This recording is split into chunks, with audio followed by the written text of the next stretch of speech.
братва, не судите строго, так как это мой первый сторис на русском, и что хотел сказать.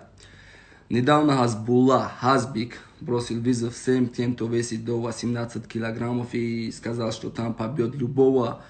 И у нашего Абдурозика есть бешеное желание принять этот вызов, и мы с Тамаевым работаем над этим, и сегодня вечером видим в эфир.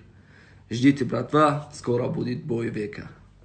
Здорово, Хазбик вақте визов дод то 18 килограмма ва 18 сола ё гудакои 5 сола қабул мекунам визафа, ё ки то Абдурозик боро ки Абдурозик 17 солаву 18 килограммай ва ба чӣ хулоса омадем мо тоҷико бояд дар визов натарсем ва қабул кардани намедонам ака дуруста ё дуруст неста, не ки ҳам гудак желание сахт дора ва иншоалло мебаремаш ва ба дастгириш мо сахт ниёз дорем ва мехоҳем ки ҳамин момента тоҷико мақсад як мушти қавӣ шавем, якдигармона сахт дастгирӣ кунем.